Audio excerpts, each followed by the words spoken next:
ఇది Andaman jail, cellular jail అని దీనికి పేరు. ఇది బ్రిటిష్ వాళ్ళ కాలంలో భారతదేశం కోసం ఎవరైతే స్వతంత్రంలో పోరాడతారో వారిని చిత్రహింసలు గురి చేయడానికి ఏర్పాటు చేసిన జైలు ఇది. చాలా భయంకరమైన శిక్షలు పెట్టిన ప్లేస్ ఇదే. దీన్ని మనం చూడొచ్చు. ఇక్కడ ఆ రోజుల్లో స్వతంత్రం కోసం ప్రాణాలు అర్పించిన యోధుడి యొక్క ప్రతిమలను ఇక్కడ ప్రతిష్ఠించడం జరిగింది. దీనికి వీర్ సావర్కర్ యొక్క పేరును పెట్టడం జరిగింది. ఈయన పేరు మోహిత్ మొయిత్రా. ఈయన యొక్క చరిత్ర హిస్టరీ ఇక్కడ మనకు కనిపిస్తుంది.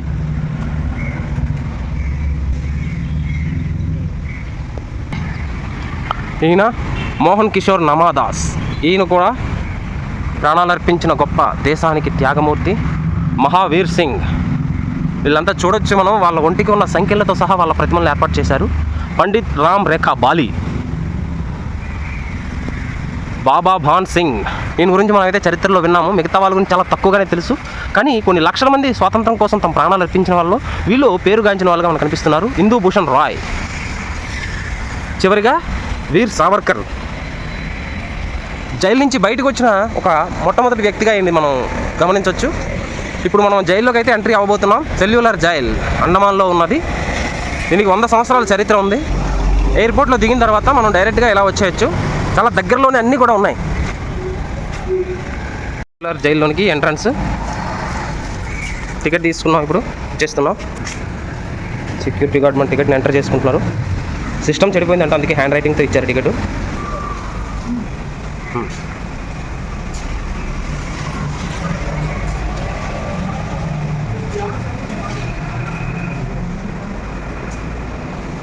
సుభాష్ చంద్రబోస్ యొక్క ఫస్ట్ ఎంట్రన్స్లోనే మనకి ఆయన యొక్క చిత్రం కనిపిస్తుంది.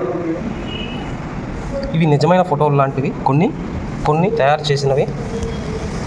వాళ్ళు అనుభవించిన చిత్రహింసల్ని మనకి కళ్ళకు కట్టినట్టుగా చూపిస్తున్నారు. Freedom movement Andaman.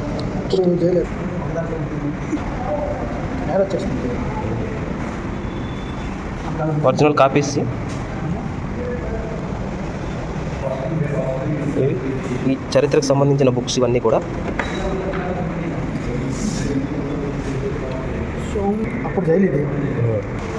ఇవన్నీ కూడా చిత్రహింసలు పెట్టడానికి బ్రిటిష్ వాళ్ళు పంపించిన స్వతంత్రంలో మెయిన్ పాత్ర పోషించిన వారి యొక్క శిక్షకు సంబంధించిన పత్రాలు. ఇది జైలు యొక్క నమూనా. ఒరిజినల్ అయితే జైలు మనకి సేమ్ ఈ ఆకారంలో ఉంటుంది. కాకపోతే చాలా వరకు పాడైపోవడం వల్ల మనకి ఎన్ని కనిపించో కేవలం ఒక 3 మాత్రమే ప్రజెంట్ మనకి చూడడానికి వీలుగా ఉన్నాయి. వారు స్వతంత్రం కోసం చేసిన పోరాటంలో మనం ఈరోజు స్వేచ్ఛావాయువుని పీల్చుకుంటున్నాం. కాలాపాని ట్రాన్స్ప్లేషన్. ఈ షిప్లో తీసుకొచ్చేవాళ్ళు ఫ్రీడమ్ ఫైటర్స్ అందరినీ కూడా ఇక్కడికి దేశం నుంచి. అండమాన్ ఎంట్రన్స్ ఎలా ఉండేది అప్పుడు. నిజమైన స్వాతంత్ర యోధులు. ఆ రోజు మనం కళ్ళతో చూడలేకపోయినా ఈరోజు వాళ్ళ ఫోటోల్ని, వాళ్ళు అనుభవించిన బాధల్ని ఇక్కడ మనం చూడగలుగుతున్నాం.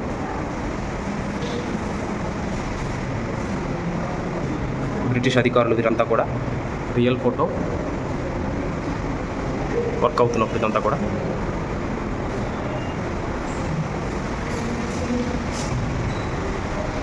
ఇది నాయకుడి యొక్క. ఈయనే వినాయక్ దామోదర్ సావర్కర్, జయదేవ్ కపూర్, మోతీలాల్ వర్మ, ఉత్కేశ్వర్ దత్తా, బాబు రామ్ హరి.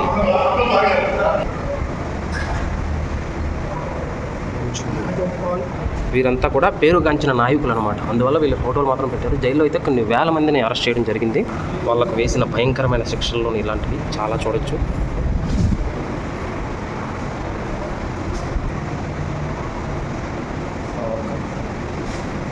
సావర్కర్ యొక్క తన ఓన్ బయోగ్రఫీని ఆయనే రాసుకున్నాడు. సామా సింగ్, ఉపేంద్రనాథ్. ఉరి తీసే చాలా భయంకరమైన శిక్షలు ఉండేవి ఇక్కడ. ఇంకొకటి ఏంటంటే ఈ జైల్లోని భయంకరమైన విషయం ఏంటంటే జైల్లో 4 ఉంటే అందులో ఒకడు గనక చిత్రహింసలకు భరించలేక చనిపోతే ఆ శవం వాళ్ళతో అక్కడే ఉండేది. కుళ్ళి ఆ కంపును భరిస్తూ ఆ కంపు వల్ల కూడా చాలామంది రోగాలతో చనిపోయిన వాళ్ళు కూడా ఈ జైల్లో ఉన్నారు. చాలా భయంకరమైన చరిత్ర కలిగింది ఈ జైలు అయితే. Visiting Subhash Chandra Bose, Japanese bunker అంట. నేతాజీ సుభాష్ చంద్రబోస్ పోర్ట్ బ్లేర్ వచ్చినప్పుడు ఘన స్వాగతాన్ని పొందుకున్నారు. ఆయన ఇచ్చిన స్పీచ్ ఇవన్నీ మనం చూడొచ్చు. ఈ అండమాన్తో సుభాష్ చంద్రబోస్కి చాలా విడదీయలేని అనుబంధం కలిగి ఉంది.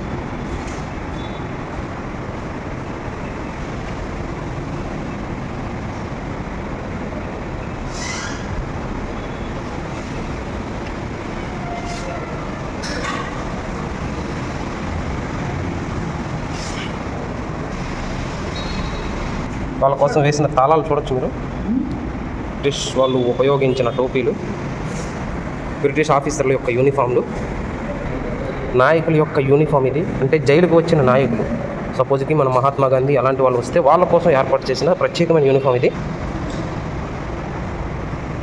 ఇదే సెల్యులర్ జైలు.